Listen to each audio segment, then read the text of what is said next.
사람마다 다 가지고 있는 이 마음은 본래 자기 눈처럼 우리가 보고 확인할 수 있는 것은 아닙니다.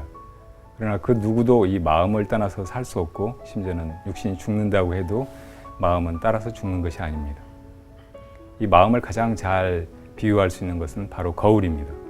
거울은 그 앞에 좋은 것이 나타나든 나쁜 것이 나타나든 그것이 좋다 나쁘다 옳다 그르다 분별하지 않고 있는 그대로 그저 비추어냅니다. 우리가 부처님 경전을 공부하는 것은 바로 이 마음을 깨달으려고 하는 그런 마음 공부입니다. 부처님 법을 배우면서 이 마음에 비추어 보고 자기 마음을 잘 가다듬고 닦아나가고 그 존재를 또 깨닫고 하는 그런 내면으로 향하는 그런 여행이 되었으면 합니다. 다시 만났습니다. 반갑습니다. 건강하게 지내셨어요? 감기가 상한 것 같아요. 다 감기 조심하시고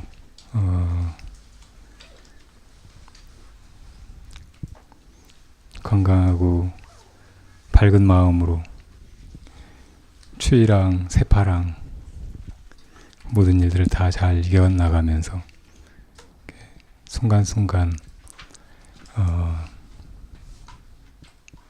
이 세상의 진리를 느끼고 또 그것을 향해 나아가고 그 기쁨을 누리고 또 그것을 주위에 이웃들에게 회양할 생각을 잊지 마시고 그렇게 나아가시길 바랍니다.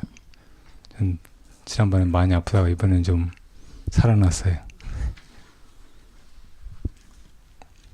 다 여러분들이 염려해 주신 덕분이고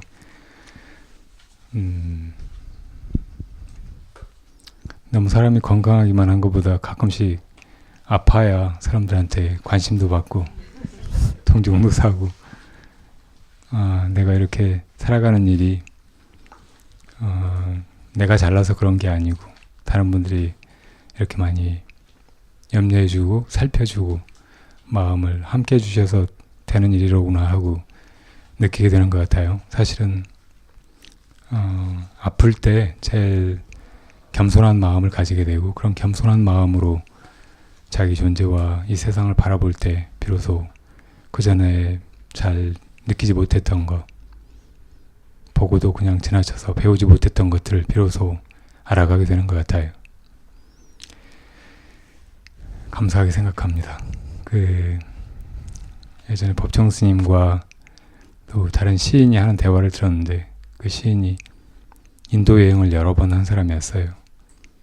근데 처음에 여행을 떠날 때 사실은 속에 약간 겁도 나고 또 여건이 잘 맞지 않아서 간다 하면서 자꾸 미뤘대요. 근데 이번에 여행 떠나면 나는 언제 돌아올지 모른다, 안 올지도 모른다. 친구들한테 그랬더니 친구들이 아주 잘해주더래요. 이것저것 사주고.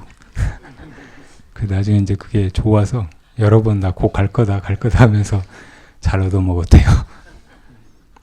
그 얘기를 듣고 계시던 스님, 나도 그랬는데 나도 출가하기 전에 나 이제 저리로 갈 거다 하면서 친구들한테 아주 잘 얻어먹었다고. 다음에 또 아플까 싶어요.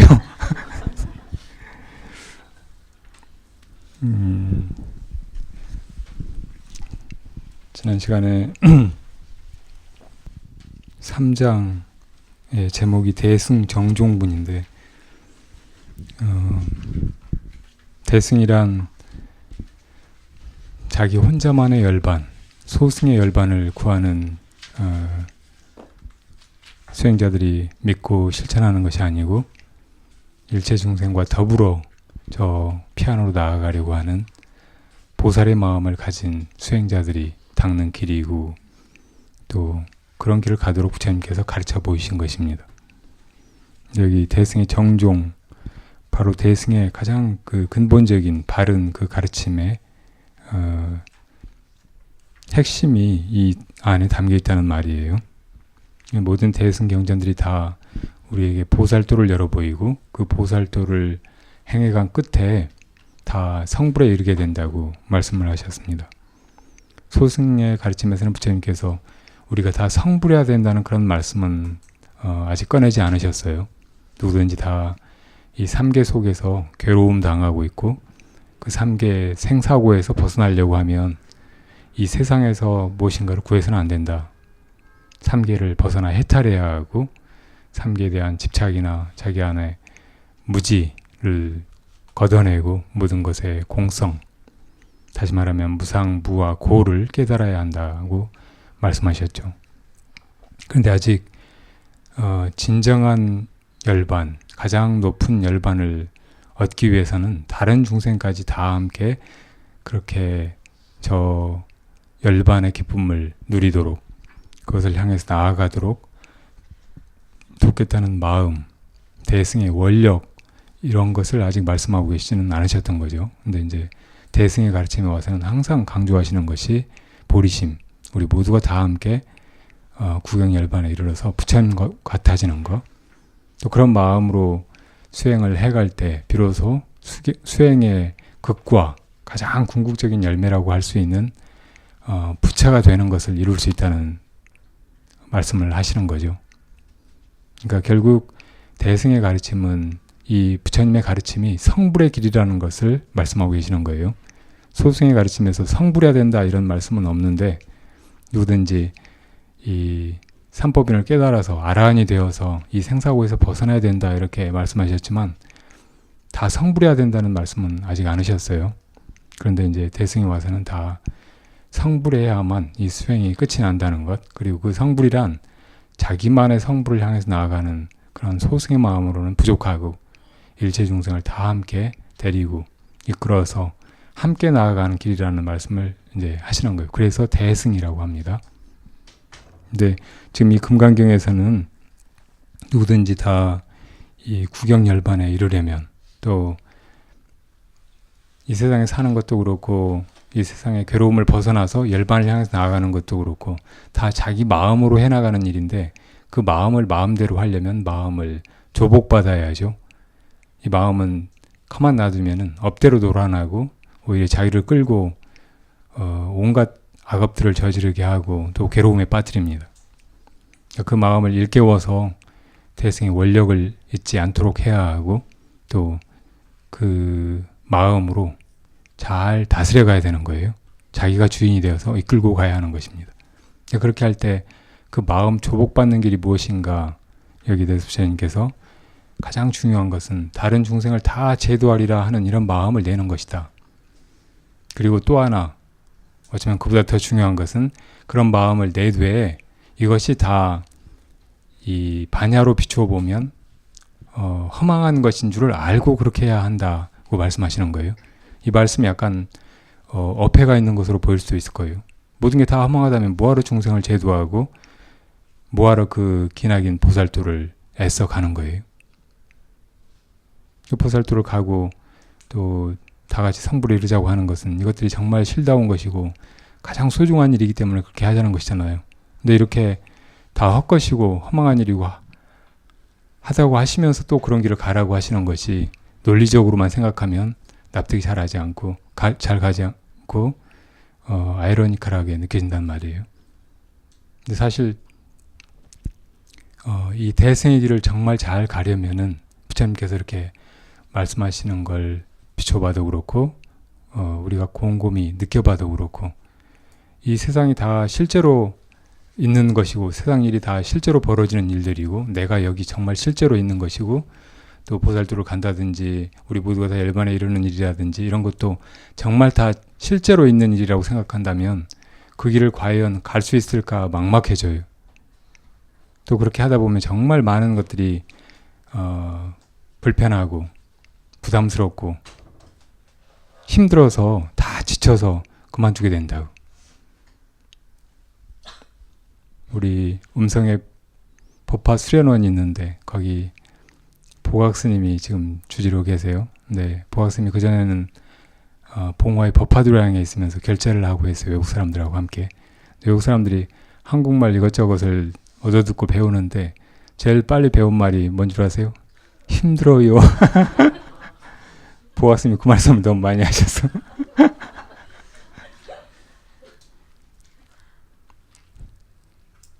다 정말 있는 일이라고 생각하면 참 힘들어요. 뭐든지 하는 일이 보통 일이 아니에요.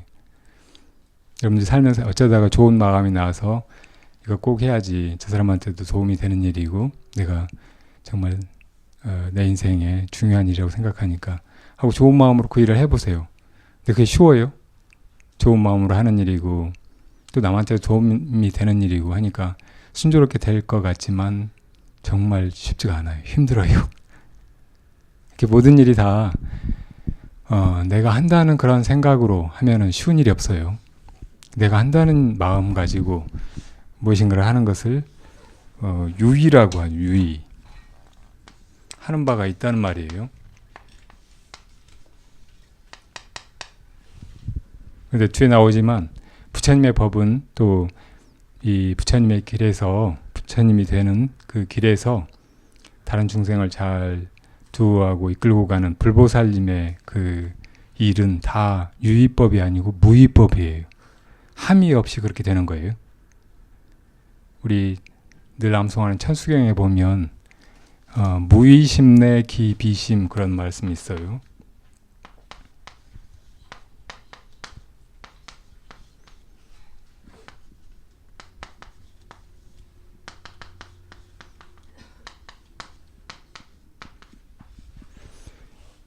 무의심 가운데서, 함이 없는 마음 가운데서 자비심을 일으킨다. 이건 관세음보살님 찬탄하는 개성이죠. 그러니까 관세음보살님과 같은 그런 보살 마하살은, 부처님 같은 분들은 이 세상의 중생을 제도하시되 거기에 한다는 마음이 없으신 거예요. 무의심으로 그렇게 한다고. 한량없는 자비심이 나서 일체 중생을 다 괴로움에서 건지시고 열반으로 이끄시지만 그렇게 할 때도 내가 좋은 일을 한다, 내가 저 중생을 제도한다, 그런 생각이 없으시다고요. 그렇게 함의 없이 무엇인가를 해야 하다가 힘들다 하는 생각이 안 들어요. 지치지 않아요. 보살이 한량없는 중생을 제도하는 이 힘이 다 무의심에서 나온다고요. 하는 바가 있다면, 내가 한다는 생각이 조금만 속에 있다면 절대 그렇게 하지 못해요. 하다가 다 지쳐서 그만둔다고. 좋은 일을 하려고 하면 할수록 더 장애도 많고, 또 자기가 좋은 일을 하는데 사람들이 인정해주지 않거나 비난하거나 하면 더 서운한 생각이 많이 나올 수 있어요. 그 더 중생의 꼴이나 하는 짓들이 환멸이 느껴져서 더 이상 할 수가 없다고. 이것들이 다 실제하지 않는 것이라는 것을 언제나 잊지 말아야, 다시 말하면 반야의 눈이 있어야 이 모든 것들이 다 환이다, 공이다 라는 것을 놓치지 않고 여전히 그 모든 걸 다 공으로 각찰하는 그 마음에서 나오는 자비심으로 하는 바 없이 모든 일을 다 할 수 있게 된다는 말이에요. 그러니까 여러분들이 이제부터 보살도로 가야 되겠구나, 다른 사람들을 위해서 좀 살아야 되겠구나, 좋은 일들을 좀 하면서 이 생을 보내야 되겠구나, 이렇게 마음 먹는 건 다 좋아요. 근데 거기서 그치면 절대 그런 마음이 오래 가지 않고 끝까지 실천될 수 없어요. 반드시 거기 또 필요한 것이 반야의 눈이라고. 그렇게 하되 하는 바가 없다는 것을 잊지 말아야 된다는 말이에요. 그런 마음으로 해야 지치지 않고 해요. 여러분들 손발 보면은 발은 어디 가야 될 일만 있으면은 즉각 일어나서 움직이잖아요. 손은 일만 보면 가서 그 일을 한다고. 근데 이놈들이 정말 나라는 생각이 있고 내가 뭐 한다는 생각이 있다면 그렇게 할 수 있을까요?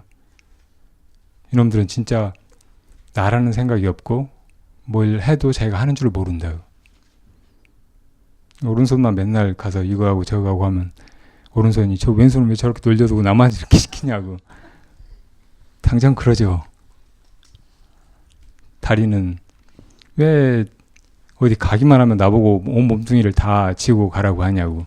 손은 저렇게 그냥 멀쩡하게 나를 타고 그냥 제멋대로 흔들면서 그렇게 가는데 나만 뭐냐고. 다른 동물들은 다 네 발로 다니는데 당연히 그럴 거라고요. 근데 이것들이 다 나라는 생각이 없잖아요. 그야말로 왼손이 뭔 일을 해도 오른손이 그걸 알지 못한다고. 그러니까 지치지 않는 거예요. 아무 분별심이 없어요. 여러분 살면서 자기 왼손 오른손이나 왼발 오른발보다 더 못나게 살지 마세요. 이것들은 하는 바 없이 그 많은 좋은 일들을 하는데 내가 공연히 내가 뭐 한다 이런 생각을 일으켜가지고 그것 때문에 지치고 또 좌절하고 또 남을 원망하고 그렇게 된다면 어리석은 일이에요. 다 이렇게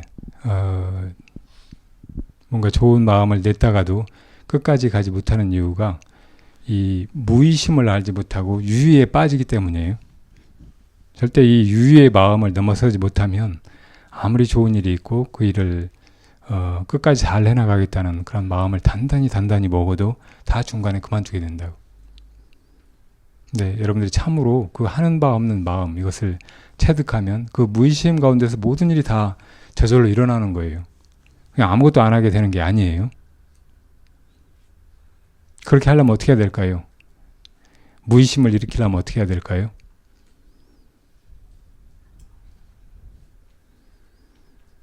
우선 가만히 있어 봐야 될 것 같아요. 네, 가만히 있어 보세요. 그것도 좋은 방법이에요. 가만히 있어 보면 가만히 있어도 가만히 있는 것이 아니라는 걸 알 수가 있어요. 제가 출가하기 전에 이제 이것저것 막 해볼 때 정말 다 하지 말고 가만히 있어 봐야 되겠다고 하루는 생각했어요. 그래서 정말 방에 큰 대자로 누워서 아무것도 하지 않고 있었어요. 그때 제일 먼저 느낀 게 그래도 이놈이 숨은 쉬는구나. 그리고 이런저런 생각이 또 내가 하려고 하지 않아도 나는구나 하고 느끼고 있었는데 갑자기 그 전에 제가 커피를 마시려고 물을 올려놨는지 물이 와락 끓어 넘치는 소리가 나는 거예요. 나도 모르게 뛰어가가지고 가서 불을 끄더라고요. 이놈이 진짜 뭐 안 하려고 해도 이게 아무것도 안 하게 되는 게 아니로구나. 할 짓은 다 하는구나 이런 생각이 들었어요. 그렇게 여러분들 안에는 내가 뭐 한다는 생각을 굳이 일으키지 않아도 상황을 읽고 또 그 상황에 맞춰서 즉각적으로 생각이 개입되지 않아도 반응하는 무엇인가가 있어요. 그것이 훨씬 여러분들보다 더 지혜로워요. 영민하고 또 그 순간순간 가장 정확한 행동을 해요. 만약에 그놈이 진짜 아무것도 안 하고 있어버리면은 여러분들 심장도 즉각 멎어버리고 뇌도 아무 기능도 하지 못하게 되고 몸에 피도 돌지 않고 뭐 온갖 신진대사가 다 마비돼서 진짜 목석같이 굳어지고 말 거예요. 근데 다 여러분 안에서 무엇인가 하고 있잖아요. 여러분 안에 이미 정말 잠들지 않고 늘 깨어서 정말 해야 될 일을 다 하고 있는 그것이 있다고. 그게 뭐 신이라든지 혹은 우연이라든지 유전자라든지 막 그런 식으로 생각하지 마세요. 사실 진짜 그게 무엇인지 그건 여러분들이 모르는 것이라고. 모를 수밖에 없어요. 그러니까 그것을 존재를 부정하거나 혹은 무엇이다라고 함부로 속단을 내리거나 이름 짓거나 하지 않는 것이 훨씬 더 진리에 가까운 태도예요. 사실은 그것에 대해서 쉽게 우리가 무슨 신이다 혹은 우연이다 혹은 필연이다 뭐 자연이다 막 이런 식으로 그냥 그걸 개념화시키고 이름 짓고 하니까 거기에서 우리가 진리를 벗어나 버리게 되는 것이라고. 모르는 태도가 훨씬 좋아요. 진짜 이 모든 것을 무엇인가 하고 있잖아요. 근데 하고 있는 그것이 무엇인지를 모르는 것, 이것이 훨씬 진리에 가까운 태도이고 아주 정직한 태도라고요. 그렇지 않나요? 왜 모른다고 말 못해요? 많은 유신론자들이 아주 어릴 때부터 이 모든 것들은 다 신의 섭리에 의해서 이루어진다. 신이 이렇게 한다. 저 위에 누군가가 있어가지고 이 모든 걸 다 알고 있고 사실은 그것이 다 이 모든 걸 가능케 하는 것이다 라고 하도 오랫동안 그렇게 사고하도록 사고의 틀이 이 마음속에 정해져 있기 때문에 그걸 벗어나지 못해요. 계속 뭐 과학자가 된다든지 혹은 아주 합리적인 정신을 가지고 일상을 사는 것 같아도 어느 순간이 되면 다시 그런 관점으로 돌아가 버린다고. 예전에 제인 구달이라고 하는 침팬지 연구가 여자가 있더라고요. 그 사람 책이 흥미로워요. 보통 우리가 피상적으로 알고 있는 그런 동물의 세계 말고 직접 그 동물들 속에 뛰어들어가 가지고 그 동물들 가까이서 관찰하고 오랫동안 같이 살고 하면서 조사 연구한 것들을 써서 느껴지는 게 많더라고요. 그러니까 우리가 보통 동물들은 다른 걸 잡아먹기 위해서가 아니면 다른 동물들을, 다른 개체를 공격하거나 해치지 않는다 이렇게 알고 있잖아요. 근데 그 사람 책에 보면 그게 순진한 가정이라는 거예요. 실제로 침팬지 오래 연구해 보니까 침팬지는 굉장히 머리도 좋고 진화된 동물이잖아요. 과학자들이 보기에도. 근데 그놈들도 공연히 다른 놈을 가서 때리기도 하고 심지어는 막 그 한 놈을 왕따시켜 가지고 죽이기도 하고 그 고기를 먹기도 하고 막 그러더라는 거예요. 그러니까 우리가 그 전에 그냥 쉽게 생각하던 그런 생활이 아니더라는 거예요. 이 사람이 그렇게 아주 과학적이고 공정한 태도로 자기가 관찰한 것을 쭉 글을 잘 써나가다가 마지막에 그 책에 보니까 그래도 자기는 신을 믿는다고 나와요. 이렇게 밑도 끝도 없어요. 무슨 이러이러한 근거가 있어서 자기가 또 이렇게 동물들을 관찰하고 또 세상을 살아보고 한 것을 토대로 해서 그런 결론에 이르렀다고 하면 뭐 그럴 수도 있겠구나 하고 납득할 때는 밑도 끝도 없이 갑자기 신이 나와가지고 그래도 자기는 신을 믿는다고, 신을 안 믿는다고 하면은 무슨 저주라도 받을 것처럼 그렇게 얘기를 하고 있어요. 그러니까 이 사람의 의식이라는 거, 사람의 사고방식 이런 것이 참 나약하기 그지없어요. 전혀 합리적이지도 않고 또 진실하지도 않고 아주 쉽게 속고 또 쉽게 진리 아닌 것하고 영합한다고. 그래서 제가 그걸 읽으면서 마지막에 왜 이 모든 것을 하고 있는 그것이 무엇인지 모른다고 말할 줄을 모를까 이런 생각이 들었어요. 시청자 질문이 하나 있는데요. 보세요. 덕현스의 말씀을 깊이 경청하고 있습니다. 부족한 지식으로 작은 질문을 하나 품고 있사온데 법문 중에 무아라고 말씀하시며 나 자신이 고정된 실체가 없이 인연따라 잠시 존재하다가 흩어질 뿐이라고 하셨는데 도대체 그럼 무엇이 있어서 나라고 할 만한 존재가 다시 연속성을 가지고 태어나 또 살게 되나요? 시간이 지남에 따라 변하고 바뀌어서 전생의 나와 지금의 내가 어떤 면에서는 변치 않는 동일성을 유지하게 되는 것인가요? 몸은 죽어서 사라져도 영혼이라는 게 있어서 계속 존재하게 되는 것 아닌가요? 우둔한 저에게 가르쳐 주십시오. 사람들은 자아에 대해서 모를 뿐만 아니라 되게 다 이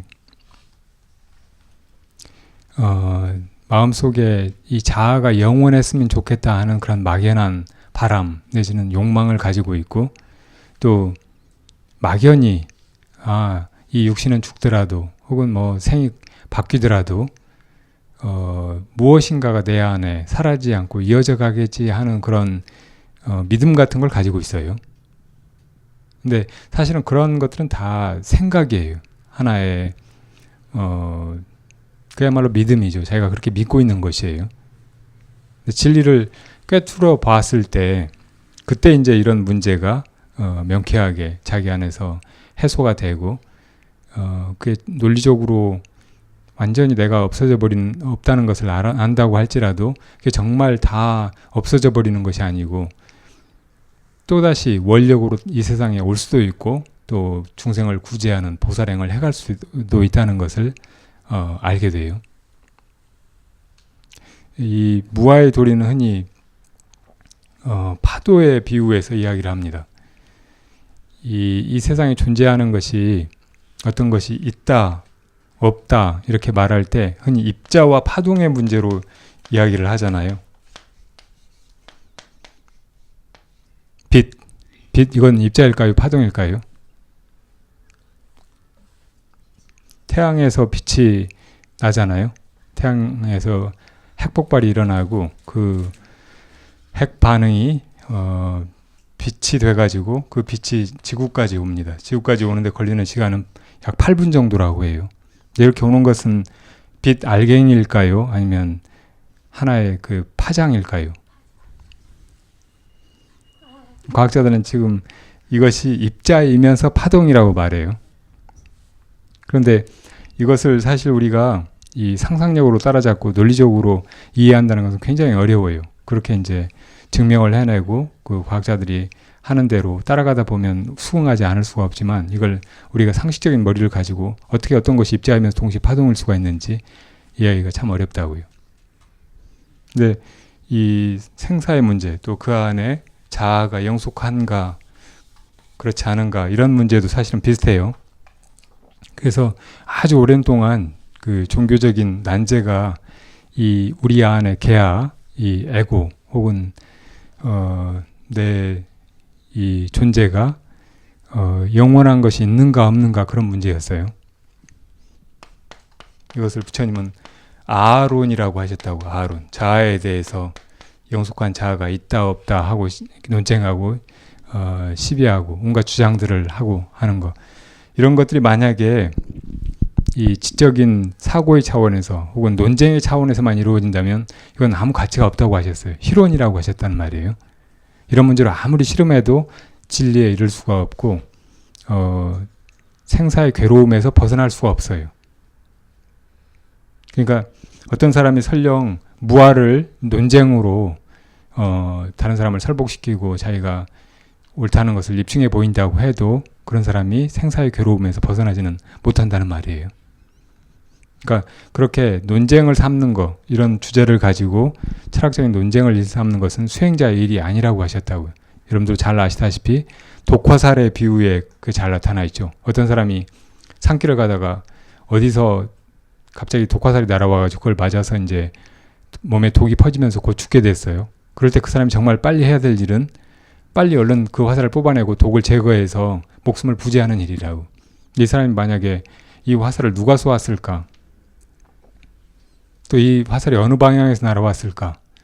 또 이 화살의 대는 뭘로 만들어지고 이 촉은 뭘로 만들어졌을까? 그리고 이 독의 성분은 무엇일까? 이것들을 다 알지 않으면은 나는 이 독화살을 뽑고 독을 제거하지 않겠다. 이걸 먼저 아는 것이 급선무고 이것부터 해야 되겠다고 생각하면은 그 사람은 그거 알려고 하다가 다 죽는다고. 설령 안다고 해도 아무 소용이 없어요.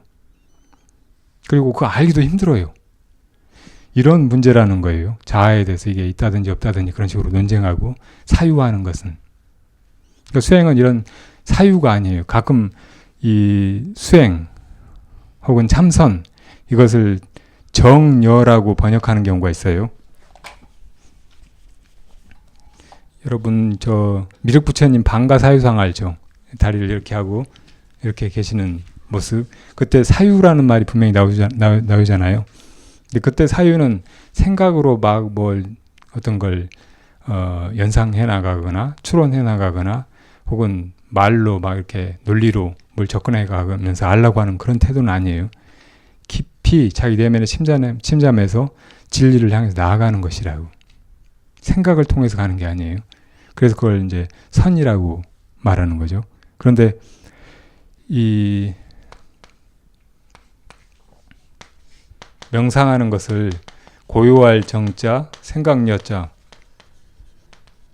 이렇게 쓰는 것은 고요하게 생각한다 이렇게 말하지만 이때 려라고 하는 것은 사유하는 거, 사고하는 거, 생각하는 거 이런 거하고는 다른 거예요. 참고하는 것이라고. 골똘하게 그거를 들여다보면서 그 진리를 향해 나아가는 것이에요. 그러니까 이 먹고 하고 이렇게 간다면 그건 생각이 아니잖아요. 이게 무엇일까 하고 이리저리 생각한다면 그건 아르마리를 짓는 것이고 수행이 전혀 아니라고. 근데 이제 생각할 때 이 생각하는 이것이 무엇인가 이렇게 하는 것은 생각인 것 같지만 생각이 아니에요. 생각을 떠나가지고 진짜 그것이 무엇인지 반야로 들여다보는 것이라고. 그런 게 려라는 말이에요.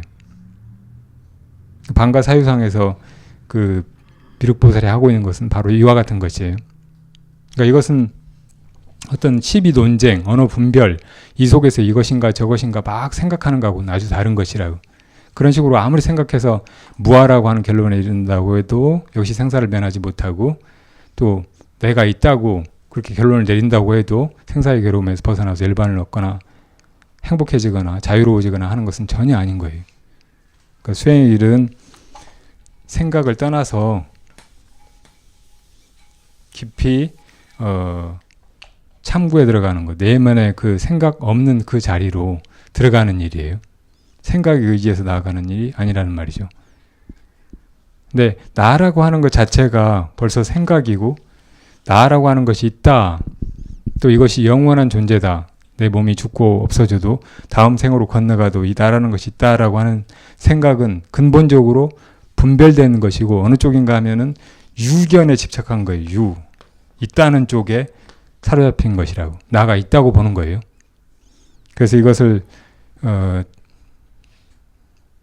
굳이 이야기하자면 이것은 나라고 하는 것이 영원히 있다라고 말하는 상주론이라고, 상주론. 근데 요 반대는 나가 없다, 죽으면 끝이다, 내 안에 영원한 무슨 존재, 영혼이라든지 혹은 아트만이라든지 뭐 그런 건 없는 것이다. 잠시 이 육신이 이렇게 존재하고 이 육신의 어떤 내면적인 그런 작용 혹은 정신 활동으로 내가 있는 것처럼 보일 뿐이고, 이 육신이 죽고 나면 그걸로 끝이다, 이렇게 말하는 그런 견해가 있는데, 그렇게 주장하는 것은 이 근본적인 자 혹은 영원한 나가 없다고 말하는 무견이라고요. 그리고 이런 것은 이제 죽으면 끝이라고 다 끊어져 버리고 다 사라져 버리고 이제 만다는 그런 단멸론이에요. 그런데 부처님의 무아론은 이 상주론과 단멸론 중에 어디에 속할까요? 어디에도 속하지 않아요. 그래서 이것을 중도라고 말한다고. 중도. 이 양쪽을 다 변견을 여의고 있는 거예요. 이걸 초월해 있어요. 시비라든지 분별 속에 속하지 않아요.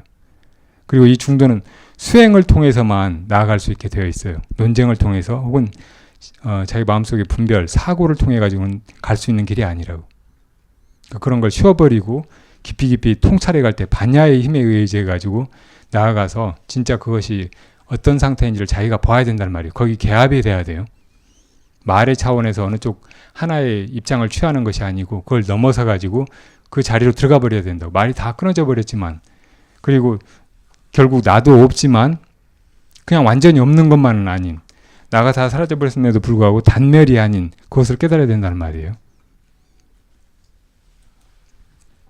그러니까 그렇게 알고 보면 이 자아는 없는 것이지만 그렇다고 해서 단멸이 아니기 때문에 거기에 정말 열반이 있고, 열반의 평온이 있고, 열반의 자유가 있고, 열반의 영원성이 있고, 열반의 행복이 있는 거예요. 그러니까 그걸 찾으려고 그 중도의 길로 가는 것이라고. 그래서 그걸 열반이라고 하는 거예요.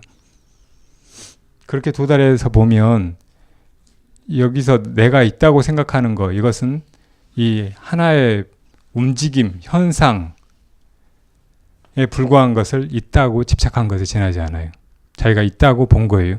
마치 파도가 한번 일어나서 꺼지고 있는 것을 이걸 내가 있다라고 보는 것이에요. 이런 모양의 물이 이렇게 일어났다 이렇게 사라지는구나 하고, 일어날 때는 내가 있다고 생각하다가 어느 정도 그 파도의 존재성이, 정체성이 유지되는 것 같이 보일 때는 내가 있다고 생각하다가 이제 그게 사라져버리면 죽었다고, 없어진다고 생각하는 거라고. 근데 이 전체를 보면은 이건 뭐예요? 파도가 아니고 물이잖아요. 근데 파도가 이렇게 일어났을 때나 또는 꺼져버렸을 때나 물은 그대로 있다고. 그렇죠? 그런데 분명히 하나의 파도가 일어났다 꺼지고 나면 그 영향은 사라지는 것이 아니고 영향이 남잖아요. 이 파도가 한번 일어났다 사라지면은 그 꺼져 들어간 그 힘이 남아있다고. 그래서 이게 다음 파도를 또 일으키는 거예요. 그리고 이것이 사라진다고 해도 그냥 그치지 않고 또 다음 파도를 일으키고. 그러니까 보통 중생이 한 생을 이렇게 살아요. 거기 어떤 영속성도 없어요. 김아무개라고 말할 수 있는, 김아무개 영혼이라고 말할 수 있는 그런 것이 있는 것이 아니라고. 근데 그렇게 사는 동안 가만히 있었던 게 아니고 계속 무엇인가 업을 지었잖아요. 근데 그 업력은 그대로 있다가 다음 생을 또 유발한단 말이에요. 그리고 이 생의 모습은 그 전에 지었던 그 업의 영향을 고스란히 받아요. 이대로 여기서 이렇게 일어났던 그 영향을 받아가지고 이게 존재하지, 갑자기 이게 난데없이 생겨나거나 이것과 별개로 존재할 수가 없다고. 그러니까 이렇게 쭉 생에서 생으로 이렇게 자기가 지은 업에 따라서 다음 생이 펼쳐져 있는 거예요. 근데 여기에 어떤 영속성도 없어. 이 파도에 A라고 하는 이름이 붙었다고 해서 이 파도도 A의 A라고 말할 수가 없는 거예요. 전생에 내가 김아무개였다고 해도 김아무개였던 사람의 그 영속성, 그것을 내가 그대로 가지고 또 이렇게 사는 것은 아니라고. 이 김아무개가 존재한다라고 생각했던 그 하나의 생각일 뿐이고, 그 사람이 그때 지었던 그 업의 영향을 지금 이 생에서 내가 그대로 받기는 하지만 그 사람이 또 살고 있는 것은 아니라는 말이에요. 그러니까 이와 같은 관계로 우리 생이 계속 펼쳐져 가고 있는 거예요. 지금 이분 질문에서 보면은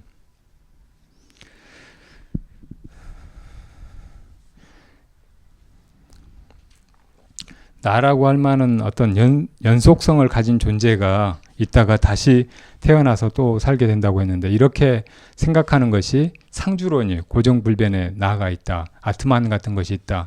영혼이 있다. 그래서 그것이 이제 계속 이렇게 살아간다. 이렇게 생각하는 생각이라고요. 그러니까 하나의 견해에 불과해요. 그런 자아가 있는 것 같지만 알고 보면 없다고. 근데 부처님의 가르침에서도 이렇게 12분별을 다 떠나가지고 희론을 떠나가지고 중도의 길로 실천 수행을 해나가로 말씀하신 부처님의 가르침 가운데도 가끔은 이제 무아를 말씀하시고, 무아는 분명히 내가 있는가 없는가 그 두 가지 분별로 보면 없다고 하는 쪽이죠. 그렇게 말씀하시듯이 여러 가지로 펼쳐 보이신 부처님의 가르침 가운데는 마치 지나간 생에서 다음 생으로 무엇인가가 이어지는 것처럼, 또 소멸하지 않는 무엇인가가 있는 것처럼 그렇게 표현된 개념이나 그 틀이 있다고요. 뭐 예를 들어 유식에서는 아뢰야식 같은 거 있잖아요. 아뢰야식은 저번에도 말씀드렸듯이 무몰식이라고 한다고 했죠. 사라지지 않는 식이에요. 시간이 지나가 버리고 다 변해가 버리지만 우리 안에 사라지지 않는 어떤 부분이 있어요. 기억하고 또 모든 걸 다 그 씨앗으로서 저장하고 있는. 그래서 시간이 이렇게 가버리고 그래도 또 하루를 살고 나서 자고 나서 깨어나도 또 한 생을 다 살고 죽어서 다음 생에 또 태어나도 전에 그 사람인 것처럼 그렇게 하고 살아간다고. 그러니까 다 변해버리고 그 전에 그것이었다고 생각했던 그것들이 다 사라져버렸다고 해도 사라져버리지 않는 것처럼 보이는 그 내면의 영역이 있는데 그것을 무몰식이라고 한다고요. 근데 그 아뢰야식은 다른 말로 진망화합식이라고 한다고 말씀드렸어요. 이 속에는 참된 부분이 있고, 참되다는 건 그게 옳다는 것이라기보다는 영원하고 사라지지 않는다는 그런 말이에요. 이 망이라는 말은 거짓되다는 말만이 아니고 허망해서 사라져버리고 영원한 것이 아니라는 말이죠. 그래서 아뢰야식의 어떤 부분은 사실은 항상 그대로 있고 영원히 존재한다고. 그러니까 이것이 꼭 이 내 안에 영원한 존재, 영혼 혹은 뭐 개체의식, 이것을 인정하는 것처럼 보이잖아요. 이 진에 관한 부분은. 근데 이 아뢰야식에서 진망화합식이라고 하는 이 진은 사실은 그런 흔적이 아무것도 없는 것이에요. 철저하게 비어있는 청정한 그 바탕을 얘기해요. 거기에는 어떤 개화의식도 없어요. 내 안에 내 아뢰야식이 있고 그것이 영원하고 언제나 그대로라고 해도 거기에는 이것이 내 존재다, 이것이 나다, 내 아뢰야식이다, 이런 마음이 하나도 없다고. 그건 벌써 이제 그 말라식, 이 나라고 하는 의식의 차원을 꿰뚫고 지나간 것이에요. 7식을 넘어서 8식에 있는 것이라고. 8식은, 아뢰야식은 다시 이야기하자면은 이 속에 견분과 상분이 있어요. 모든 것은 다 존재하게 될 때 존재로 바깥의 대상으로서 내가 보게 되는 것이 있고 그것을 보는 나가 있다고. 내 눈과 같은 거. 그래서 이 아뢰야식에도 이게 다 이제 실제로 이렇게 밖으로 육식 경계로 펼쳐진 것도 아니고 나다 남이다 이렇게 나눠진 것도 아니지만 여기 안에 이 상을 보고 있는 것이 있어요. 종자를 대하고 있는, 그것을 알고 있는 부분이 있다고. 이것을 견분이라고 해요. 아뢰야식 안에서도 나라고 말할 수 있는 부분이에요. 그리고 이 바깥의 어떤 것으로 종자지만 아직 겉으로 드러난 것은 아니지만 종자의 번뇌로 미세망념으로 있는 그것을 상분이라고 한다고. 이것이 있고 또 이것을 다 덮고 있는 근본 무명이 있어요. 그리고 그 근본 무명의 정체가 바로 나라고 하는 생각이라고. 나라고 하는 생각. 이 말라식보다 훨씬 뿌리 깊은, 거의 우리가 평상시에는 알지도 못하는 이 나라고 하는 그 착각이 여기 있는 거예요. 이 무명이. 그래서 이것이 사라져 버려야 돼. 견분, 상분도 사라지고 이 근본 무명도 사라지고, 그래야 이제 그 청정한 아리아식의 바탕이 드러난다고. 이 청정한 바탕을 바로 진이라고 말하는 것이에요. 그리고 이건 영원한 것이에요. 이건 아무런 상이 없어요. 하물며 거기에 나라고 하는 것은 조금도 붙어있지 않아요. 다른 존재와 분리된, 이 바깥 대상 세계와 분리된 그런 내 아니다 혹은 나다 이런 생각이 전혀 없는 그 바탕이라고. 이것이 영원한 것이고 이것이 성품이고 이것이 참다운 것이라고. 그러니까 전생에서 이 생으로 넘어오고 이렇게 윤회하는 가운데도 그대로인 무엇인가가 있다고 말하는 그런 차원의 이 아류야식을 말하는 것은 아니에요. 우리가 깨달으려고 하는 성품, 이 생사를 넘어선 그 영원성, 그것은 이 견분, 상분, 근본 무명, 이것을 다 지난 그 아류야식 근본 바탕이라고. 조금 납득이 가세요? 네. 그래도 아무 소용이 없어요. 진짜 그걸 깨달아야지. 알아봐야 다 이제 이게 머릿속에서 개념화되는 것에 불과해요. 여러분들이 어떻든 이 근본적인 인생의 문제에 대해서는 항상 아는 것이 병이 될 수 있다는 것, 그리고 함정을 가지고 있다는 것을 처음부터 잘 알고 있어야 돼요. 물론 아는 것이 그 길로 나아갈 때 좋은 길잡이가 되고 또 수행의 에너지가 되고 할 수 있다는 것은 부정할 수 없어요. 거기 의지해서 가야 돼요. 그렇지만은 거기에 매이거나 그거를 절대시하거나 그것을 사실이라고 혹은 뭐 실법이라고 생각하거나 해서는 오히려 거기에 속게 되고 아무 이익이 없다는 말이에요. 그래서 진짜 수행에서는 항상 이렇게 뭔가를 아는 데 빠지는 거, 아르마리를 경계하고 있는 거예요. 그러니까 이런 문제에 대해서 부처님의 가르침이 설령 무아라든지 혹은 뭐 이와 같이 뭐 아리아식의 저 근원의 바탕, 이 진망 가운데서 망이 다 제거된 그 참 이 부분을 이다라고 아는 거, 이런 데 멈추지 말란 말이에요. 과연 그게 무엇일까 하고 탐구하는 거, 이것이 훨씬 더 불교적인 태도이고 그게 바로 수행자의 길이고, 그런 중도의 끝에서 여러분들이 진짜 그 열반을 이 우리 근원의 그 마음자리를 깨닫게 된다는 말이에요. 부득이해서 다음 시간으로 넘기도록 하겠습니다.